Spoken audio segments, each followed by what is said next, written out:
G'day folks, and welcome to my channel. I'm going to give you a short review of my experiences with the 2025 65-inch B5 OLED TV from LG and how it compares with my 9 years older 65-inch LG TV, the UH770T. So I'll start off with my old 65-inch LG TV, which was bought in 2016 on sale, marked down from 3,600 Australian dollars down to just under 2,500. It had just about everything I wanted and more. It was 4K and HDR capable, 200Hz refresh. It looked good, it suited the low boy that it sat on, and it played well with both the PlayStation and the Xbox consoles, the latter being a Series X and able to play the 4K ultra high def movies on the discs that I bought that the PS4 couldn't. The reasons I looked around at an upgrade were that the blacks that it offered weren't quite up to par with the modern TVs with loads more tech and the allure of a near infinite contrast ratio. I looked at mini LED TVs to start with, as I'd heard years ago that OLED TVs were quite prone to screen burn-in, and the fact that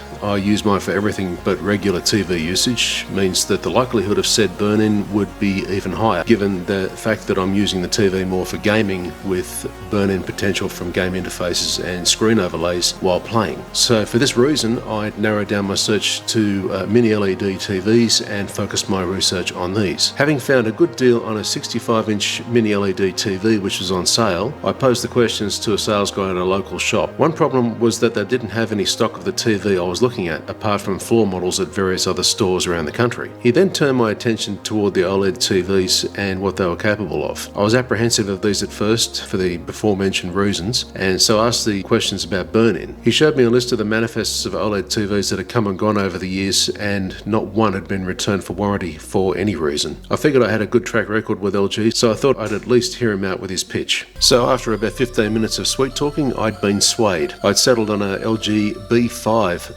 65-inch TV. The local model number is OLED 65B5 PSA, which is an entry-level OLED TV but can still boogie with the big boys as far as quality goes. This model doesn't have the brightness that the higher models do, but I figured being in a darkened room with few light sources, it would be a better use case in my room than someone else's more brightly lit room. Comparing this model with others higher up the food chain shows very little in terms of differences between them all, asides overall dimensions, types of stands used, audio specs, and of course the price. With these, the devil is in the details, and the processor driving the whole show is where the big differences are. The B5 being a lower end Alpha 8 Gen 2 processor, as you'll see, that still does a great job and underscores the reason why I upgraded after 9 years. But with this OLED TV, it's not all sunshine and rainbows. One of the downsides of this TV is how it's controlled. The Magic Remote, which was a bit hard to handle and took a fair bit of patience to get right on my old 65 UH770T over 9 years ago, one of the first TVs to get these types of remote controls, and unfortunately LG haven't learnt their lesson here. The cursor is very finicky and the WebOS interface remains rather convoluted. Also, they've taken most of the buttons off the remote and made it more mind-numbing for people who have access, and not to mention the technological backbone, to handle streaming at anything like decent quality. For those that don't know,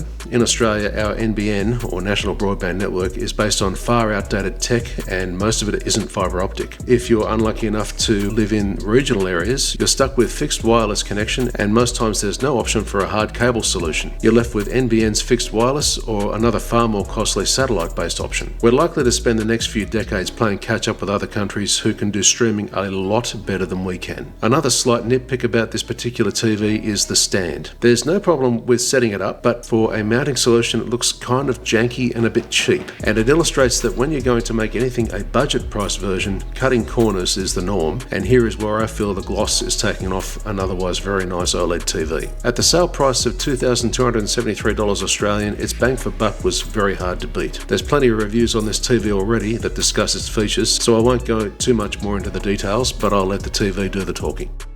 So now I'm going to do some testing of both TVs using the Forza Horizon 5 Hot Wheels Goliath track as the test bed for some normalised gameplay.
Alright, so what I've done, we'll go through the options on the TV.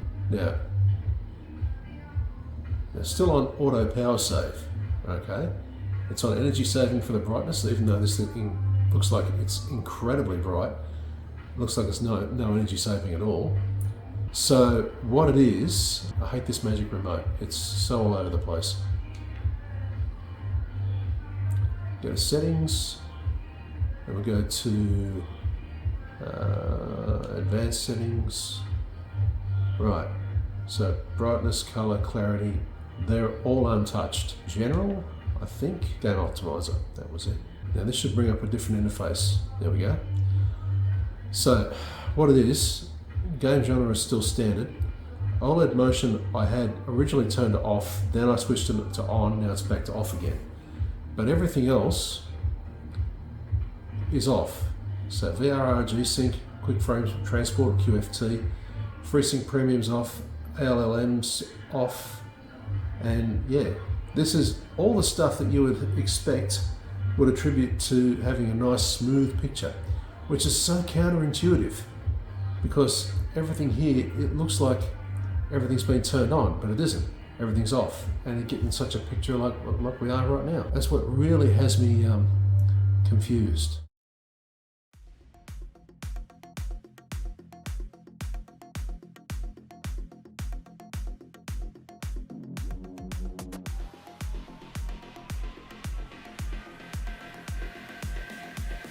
Now looking at these TVs one above the other, the 65UH770T on the top and the OLED 65B5 PSA underneath, for me the biggest thing that is immediately different is the OLED's clarity. The colours just seem to pop more, the picture is a lot more crisp and clear, with better definition, faster response times, and of course the blacks being so much more defined. Now there is a slight discrepancy with aspect and shooting angles here, as the videos were shot a week apart, but I tried to get the same kind of result from both TVs. Having never done this before, the OLED's video was slightly skewed and the phone camera lost focus a few times.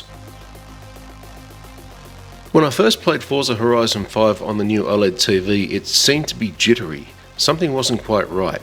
The music and general sounds were out of sync with the graphics, particularly on the intro screen.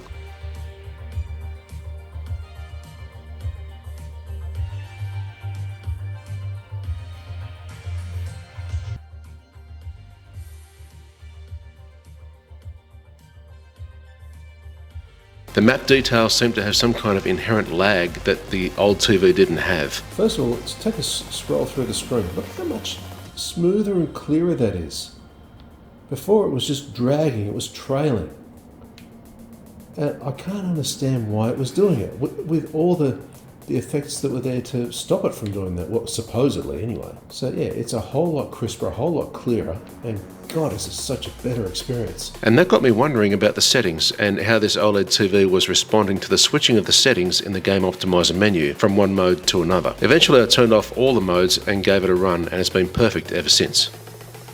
Now I'm not going to beat on about how my old TV isn't any good against the OLED, because that isn't fair. The technology and the output of the finished products with nearly a decade between them is clearly different. The old TV actually held its own very well for a long time, and I had a great time playing games and movies for the time I owned it. One of its saving graces was its 200Hz refresh rate. This is something even the OLED can't do, as it has a native 120Hz limit, and what you're seeing here is being played at 60Hz. Comparing the two from what you're seeing, the old TV still has a buttery smooth motion to it, despite what it lacks in black detail, definition and clarity.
The test for any real choice is if you'd do it again, and yes, I would, absolutely. The niggles that this TV have can be lived with and far outweigh the benefits of such a good viewing experience. The result you get from OLED puts a full stop on generations of technology, quality, clarity, and enjoyability. Just LG, please fix the remote. Also, the fact that Forza Horizon 5 is a game that has a native HDR output, or high dynamic range, makes it all the sweeter to look at and to play. When I played this on its current settings, I was wowed by the results, and not just in game but with normal TV viewing and 4K ultra high def Blu-ray as well. So that's it for now, guys. I know this video review was a bit game-centric, but I couldn't think of a better way to showcase LG's OLED capabilities and how technology that's made to make playing something like Forza Horizon 5 on a TV like this doesn't always help it. And I know that sounds a little counterintuitive, and believe me, I'm still trying to get my head around it. If you enjoyed what you saw or it helped you make a decision about TV technology, please feel free to like, comment, and share the video. And thanks very much for watching, and I'll see you in the next one.